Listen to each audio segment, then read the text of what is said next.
नमस्कार दोस्तों, मैं हूं केशव त्यागी और स्वागत है आप सभी का केशव क्लासेज की फर्स्ट वीडियो में। दोस्तों, आपसे रिक्वेस्ट करना चाहूँगा कि जो कोरोना महामारी का जो दौर चल रहा है और आप 18+ हैं और आपने अभी तक वैक्सीन नहीं लगवाई है, तो आप प्लीज़ अपॉइंटमेंट लीजिए कोविन पर जा कर के और आप अपनी वैक्सीन लगवाइए।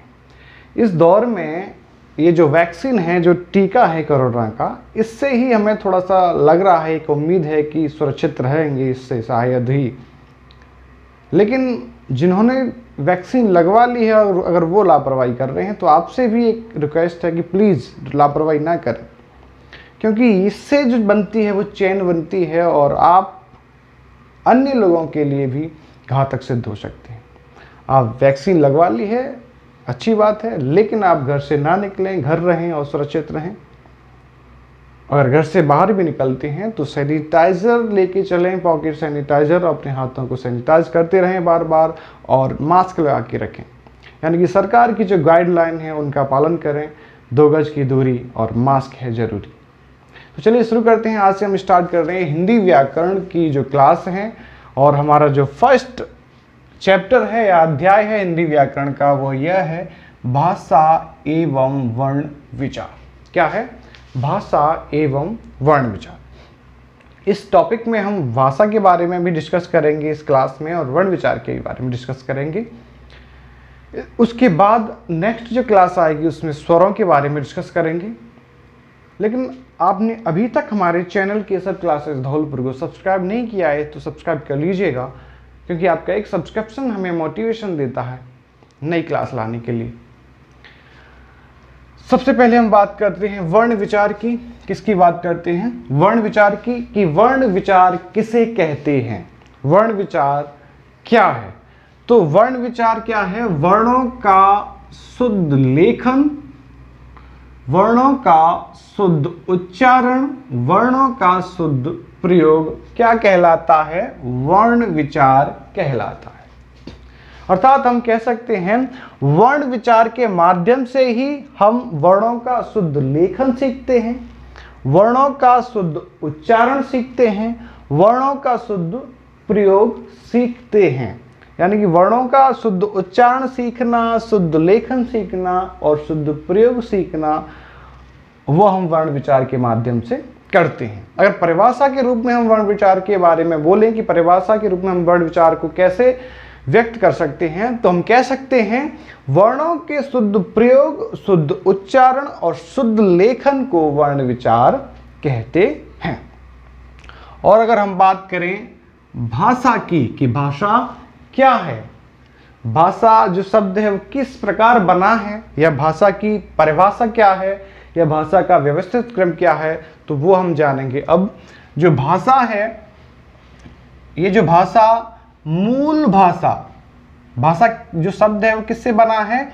मूल भाषा। मूल भाषा के बारे में हम डिस्कस करते हैं कि मूल भाषा हम किसे कहेंगे। मूल भाषा यानी कि सभी भाषाओं की जननी, वो क्या है? संस्कृत है। यानी मूल भाषा शब्द हम जहाँ कहीं भी देखें या पढ़ें तो उसका अर्थ आपको सिर्फ यही लगाना है कि मूल भाषा हम किसके बारे में बात कर रहे हैं? संस्कृत के बारे में बात कर रहे हैं। किसके बारे में बात कर रहे हैं? संस्कृत के बारे में बात कर रहे हैं। तो भाषा शब्द मूल भाषा यानी कि संस्कृत की एक धातु है। क्या, कौन सी धातु है? भास धातु। क्या है? भास धातु संस्कृत की धातु है। भास धातु, भास धातु से बनती है क्या? भाषा बनता है भास धातु से, और जिसका अर्थ क्या होता है? विचार प्रकट करना। क्या अर्थ है? विचार प्रकट करना। तो भाषा क्या है? विचार प्रकट करना। अगर दोस्तों आपके माइंड में यह प्रश्न आ रहा हो कि विचार किसे कहेंगे सर? भाषा का अर्थ तो हो गया विचार प्रकट करना, और भाषा, मूल भाषा संस्कृत की भास धातु से बनी है क्या? भाषा। लेकिन ये जो विचार क्या है? विचार प्रकट करना तो हो गया, लेकिन विचार कहेंगे किसे? दोस्तों, मैं आपसे कहना चाहूंगा कि अगर आपको इस क्लास से, यानी जो भी क्लास में पढ़ा रहा हूं उस क्लास से रिलेटेड अगर आपके माइंड में कोई भी डाउट, क्वेश्चंस है, कोई भी संशय है या कोई भी प्रश्न है जो आप मुझसे पूछना चाहते हैं, वो आप अपने मेरे नीचे वीडियो के नीचे कमेंट बॉक्स में प्रश्न को लिखें उम्मीद करूंगा मैं सभी प्रश्नों के उत्तर देने की कोशिश करूंगा। तो अगर आपकी कोई भी प्रश्न आपके दिमाग में आता है, जहन में आता है, तो कमेंट बॉक्स में दें, लापरवाही ना करें।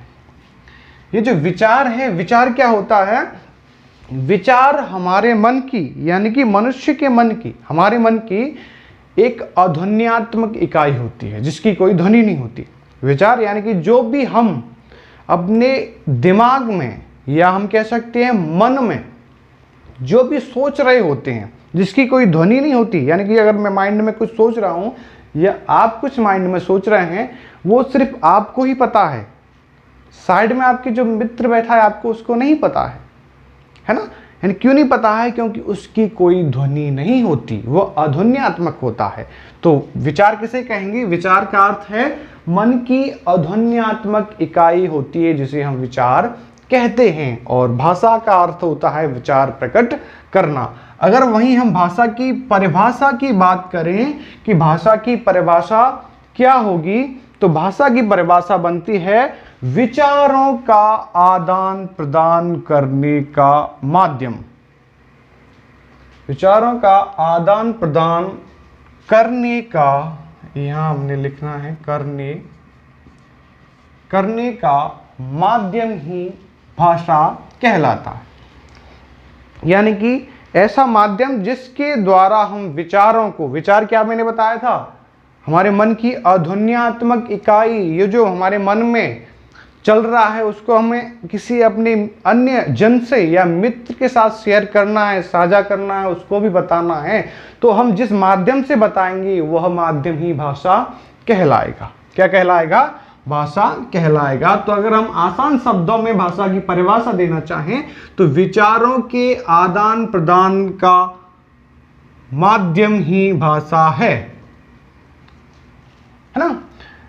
अब जो विचारों का आदान प्रदान जो हम कर रहे हैं वो हम एक व्यक्ति से दूसरे व्यक्ति के मध्य भी कर सकते हैं, एक व्यक्ति से व्यक्तियों के समूह के मध्य भी कर सकते हैं। तो अर्थात हम कह सकते हैं कि भाषा वह माध्यम है जिसके द्वारा एक व्यक्ति या व्यक्तियों का समूह दूसरे व्यक्ति या व्यक्तियों के समूह तक अपने भाव या विचारों को प्रकट करता है, या लेन देन करता है, या विचार विमर्श करता है, या आदान प्रदान करता है, वह माध्यम ही भाषा कहलाती है। यानी कि इसकी आप अन्य भी, अगर मैं कहना चाहूं कि अगर मैं ये बोल दूं कि विचारों के आदान प्रदान का माध्यम ही भाषा है, तो ये सरल शब्दों में है और सिंपल है, क्योंकि जहां विचारों का आदान प्रदान होगा वही विचार, वही भाषा कहलाती है। और भी अन्य परिभाषाएं आपको विभिन्न प्रकार की बुकों में पढ़ने को मिल जाएंगी, लेकिन उसका जो अर्थ है, सारांश है, वो यही निकलेगा कि विचारों के आदान प्रदान का माध्यम। दूसरी परिभाषा के रूप में हम कह सकते हैं कि विचार भाषा वह माध्यम है, यानी जो माध्यम है जिसके द्वारा हम एक व्यक्ति से दूसरे व्यक्तियों के तक अपने भाव या विचार प्रकट कर रहे हैं, वह माध्यम, ये जो माध्यम है वह माध्यम ही क्या है? भाषा है। यानी भाषा, एक बार फिर से सुन लें, एक व्यक्ति या व्यक्तियों के समूह से दूसरे व्यक्ति या व्यक्तियों के समूह तक विचारों को प्रकट करने का माध्यम होता है क्या? भाषा होता है। अभी हो सकता है आपके माइंड में यह प्रश्न आ रहा हो कि व्यक्ति या व्यक्ति के समूह क्या हुआ? जैसे अगर हम अपने विचारों को एक व्यक्ति दूसरे व्यक्ति तक, यानी मैं अपने मित्र तक, केवल एक ही है वो, उसके साथ शेयर कर रहा हूं, तो वह माध्यम हुआ, भाषा तो हुआ, लेकिन वह एक व्यक्ति से दूसरे व्यक्ति के मध्य हुआ। और दूसरा मैंने यहाँ समूह भी लगाया है, तो हम कह सकते हैं एक व्यक्ति दूसरे समूह, यानी कि इस क्लास में मान लो मैं अकेला पढ़ा रहा हूँ, या एक शिक्षक क्लास में सिर्फ एक क्लास में एक शिक्षक ही पढ़ाता है, लेकिन विद्यार्थियों की संख्या बहुत ज़्यादा होती है, बहुत ज़्यादा, या क्या कह सकते हैं हम, समूह में होते हैं विद्यार्थी। तो एक शिक्षक एक व्यक्ति है, लेकिन जो सुनने वाले हैं उसके विचारों को, उसके संदेश को जो सुनने वाले हैं वो क्या है? एक समूह है। तो दूसरे उदाहरण के रूप में अगर बात करें कि एक व्यक्ति समूह के रूप को कैसे व्यवस्थित करेगा, या अपने विचारों को प्रकट करेगा। तो जनसभाएं आपने देखी होंगी, तो जनसभाओं में बोलने वाला जो स्पीकर होता है वो एक ही होता है, लेकिन जो श्रोतागण होते हैं वो जब संख्या में अधिक होते हैं, अर्थात हम कह सकते हैं वो समूहों में होते हैं। तो विचारों को प्रकट एक व्यक्ति अब एक दूसरे व्यक्ति तक भी कर सकता है, और एक व्यक्ति समूह तक भी कर सकता है, और समूह एक व्यक्ति को भी बोल सकता है, और समूह के साथ भी अपने विचारों को प्रकट कर सकता है, या लेन देन कर सकता है, या आदान प्रदान कर सकता है। अब हम बात करते हैं भाषा का निर्माण क्रम की। किसकी बात करते हैं? भाषा के निर्माण क्रम की, जिसे हम व्यवस्थित क्रम भी बोल सकते हैं। तो भाषा का निर्माण किससे होता है? वाक्यों से होता है। वाक्यों का निर्माण किससे होता है? शब्दों के सार्थक समूह से होता है, और शब्दों का निर्माण वर्णों के सार्थक मेल से होता है। तो यहाँ हम कह सकते हैं ध्वनि या वर्ण, ध्वनि और वर्ण दोनों ही अलग अलग होते हैं, वो भी मैं बताऊंगा। लेकिन वर्ण के सार्थक मेल से क्या बनता है? शब्द बनता है। वर्णों के सार्थक मेल से क्या बना? शब्द बना। शब्दों के सार्थक मेल से क्या बना? वाक्य बना। और वाक्यों के समूह को क्या कहेंगे हम? वाक्यों से क्या बनती है? भाषा का निर्माण होता है। तो ये जो भाषा का निर्माण क्रम है वो इस प्रकार होगा। आप सोच सकते हैं वर्ण के सार्थक मेल से शब्द, शब्दों के सार्थक मेल से वाक्य, और वाक्यों से क्या बनता है? भाषा का निर्माण होता है। तो यानी कि कह सकते हैं वर्ण से क्या बना? शब्द, वाक्य और भाषा। ये जो व्यवस्थित क्रम है या भाषा का निर्माण क्रम है वो इस प्रकार होगा: वर्ण, शब्द, वाक्य और भाषा। वर्ण यानी सार्थक मेल, वर्णों का सार्थक मेल से क्या बना? शब्द, शब्द के सार्थक मेल से क्या बना? वाक्य, और वाक्यों से क्या बना? भाषा का निर्माण होता है। लेकिन अभी मैंने क्लियर कर देता हूं, अभी मैंने ध्वनि, वर्ण, शब्द या वाक्य किसे कहते हैं इसके बारे में डिस्कस नहीं किया। धीमे धीमे करते चलेंगे। आप क्लास को एंड तक देखिए। ये जो ध्वनि है, ध्वनि हम किसे कहेंगे? ध्वनि हम कहते हैं भाषा की सबसे छोटी मौखिक इकाई को ध्वनि कहते हैं। यानी कि भाषा की सबसे छोटी इकाई क्या कहलाती है? ध्वनि कहलाती है। यहां हमने सबसे छोटी इकाई कौन सी? मौखिक इकाई। भाषा की सबसे छोटी मौखिक इकाई ध्वनि कहलाती है। अर्थात हम कह सकते हैं भाषा की वह सबसे छोटी इकाई जिसके और खंड करना संभव ना हो, उसकी मौखिक अभिव्यक्ति ध्वनि कहलाती है। क्या कहलाती है?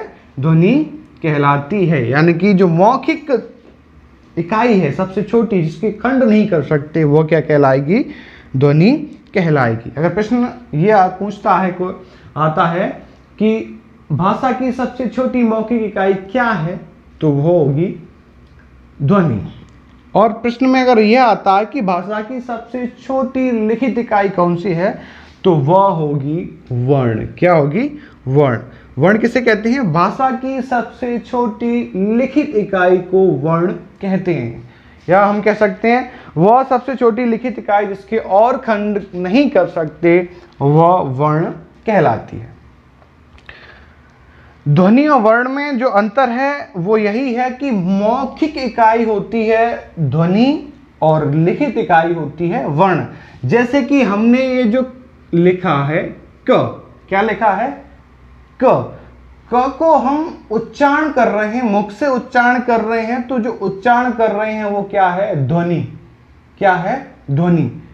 क क्या हुआ? एक ध्वनि हुआ, और उसको हम इस चिन्ह के द्वारा लिख दिया, वो लिख दिया, ये क्या कहलाएगा? वर्ण कहलाएगा। तो आप समझ गए होंगे, उम्मीद करता हूं कि ध्वनि और वर्ण में क्या अंतर है। ध्वनि मौखिक इकाई होती है और वर्ण लिखित इकाई होती है। और वर्णों के सार्थक मेल से बनता है शब्द। अगर कोई पूछता है कि शब्द किसे कहेंगे, तो आप कह सकते हैं, शब्द की परिभाषा आप दे सकते हैं कि वर्णों के सार्थक मेल से शब्द बनता है। या हम कह सकते हैं वर्णों के मेल को शब्द कहते हैं। अगर हम शब्द के बारे में कोई ये पूछ ले कि भाषा की अर्थ के आधार पर सबसे छोटी इकाई कौन सी है, तो अर्थ के आधार पर भाषा की सबसे छोटी इकाई शब्द होती है। यानी अर्थ के आधार पर सबसे छोटी इकाई क्या है? शब्द है। अगर आपको ये पूछता है कोई कि वाक्य हम किसे कहते हैं, वाक्य क्या कहलाएगा? तो आप कह सकते हैं शब्दों के सार्थक मेल से वाक्य का निर्माण होता है, अर्थात शब्दों का सार्थक मेल वाक्य कहलाता है। और अगर हम प्रश्न में यह आता है कि भाषा की भावार्थ के आधार पर सबसे छोटी इकाई कौन सी है, भावार्थ के आधार पर सबसे छोटी इकाई कौन सी है, तो वो होगा वाक्य। क्या होगा? वाक्य होगा। और प्रश्न में यह आता है कि भाषा का सबसे बड़ा अंग कौन सा है, तो वो भी क्या होगा? वाक्य। अगर यह प्रश्न आता है कि भाषा का सबसे बड़ा या बड़ी इकाई क्या है, तो वो भी क्या होगी? वाक्य। अगर प्रश्न में यह आता है कि भाषा की सबसे छोटी इकाई कौन सी है, तो आपको ऑप्शन जो मिलेगा वो वर्ण मिलेगा और आपको वर्ण टिक करना होगा, यानी जहाँ करेक्ट ऑप्शन होगा वर्ण। तो ये था भाषा का निर्माण क्रम या व्यवस्थित क्रम, जो आपको समझ में आया होगा। ध्वनि या वर्ण, वर्णों के सार्थक मेल से शब्द बनते हैं, शब्दों के सार्थक मेल से वाक्य बनता है, वाक्य से क्या है, किसका निर्माण होता है? भाषा का निर्माण होता है। भाषा क्या है? भाषा विचारों के आदान प्रदान का माध्यम ही भाषा कहलाता है। अब बात करते हैं हम वर्ण माला की। किसकी बात करते हैं? वर्णमाला की। तो माला शब्द से आपको कुछ याद आ रहा होगा, जैसे स्त्रियां या महिलाएं हैं जो भी आभूषण पहनती हैं मोतियों के, वो क्या होती है? माला होती है। तो माला में क्या होती है, यानी कि जो मोतियां होते हैं वो मोतियों को अगर एक धागे में पिरो दिया जाता है व्यवस्थित रूप से, तो वो क्या बन जाती है? माला बन जाती है। यानी ये जो मोती हैं उन मोतियों को एक धागे में व्यवस्थित रूप से पिरो दिया जाता है, तो क्या बनता है? माला बनता है। क्या बनता है? माला बनता है। उसी प्रकार हम बात करते हैं वर्णमाला की। ये तो मोतियों की माला थी और हमें किसकी बात करनी है? वर्णमाला की। तो वर्णमाला को हम कह सकते हैं, जैसे हमने मोतियों को व्यवस्थित रूप से एक धागे में पुराया और उसे मोतियों की माला कहा गया, उसी प्रकार अगर हम वर्णमाला के बारे में बात करें तो वर्णों के व्यवस्थित एवं क्रमबद्ध समूह को वर्णमाला कहते हैं। क्या कहेंगे? वर्णमाला किसे कहेंगे? वर्णमाला वर्णों के व्यवस्थित एवं क्रमबद्ध समूह को वर्णमाला कहते हैं। एक बार दोहराइए मेरे साथ, वर्णों के व्यवस्थित एवं क्रमबद्ध समूह को वर्णमाला कहते हैं। और वहीं हम अक्षर की बात करें कि अक्षर किसे कहेंगे, ये जो अक्षर शब्द है वो बनता है अ प्लस क्षर से। बना क्या? अक्षर। अ प्लस क्षर बराबर अक्षर। यहां अ का अर्थ होता है नहीं। क्या होता है? नहीं। और क्षर का अर्थ होता है नाश। अर्थात अक्षर के बारे में हम कह सकते हैं जिसका नाश नहीं होता, यानी कि हमारे मुख्य द्वारा ऐसी ध्वनि का उच्चारण हो जिसका नाश नहीं हो, वह अक्षर कहलाएगी। क्या कहलाएगी? अक्षर कहलाएगी। अक्षर के बारे में क्या है? जिसका नाश नहीं होता, ऐसी ध्वनि जिसका नाश नहीं होता।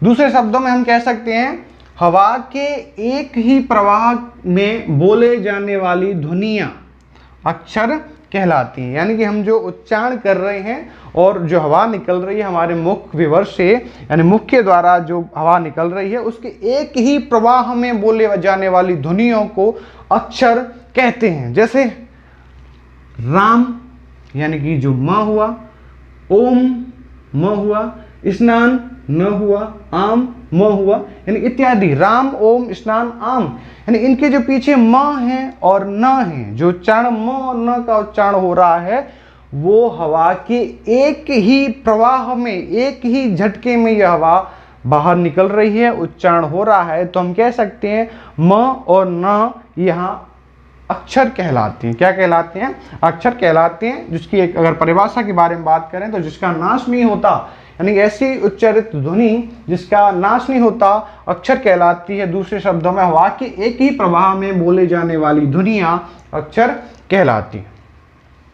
अब हम बात करते हैं लिपि की। किसकी बात करते हैं? लिपि की। तो भाषा को लिखकर प्रकट करने के लिए निश्चित किए गए ध्वनि चिन्ह लिपि कहलाते हैं। यानी जो भाषा होती है उस भाषा को हम मौखिक रूप से बोलते हैं और लिखकर भी प्रकट करते हैं लिखित भाषा में।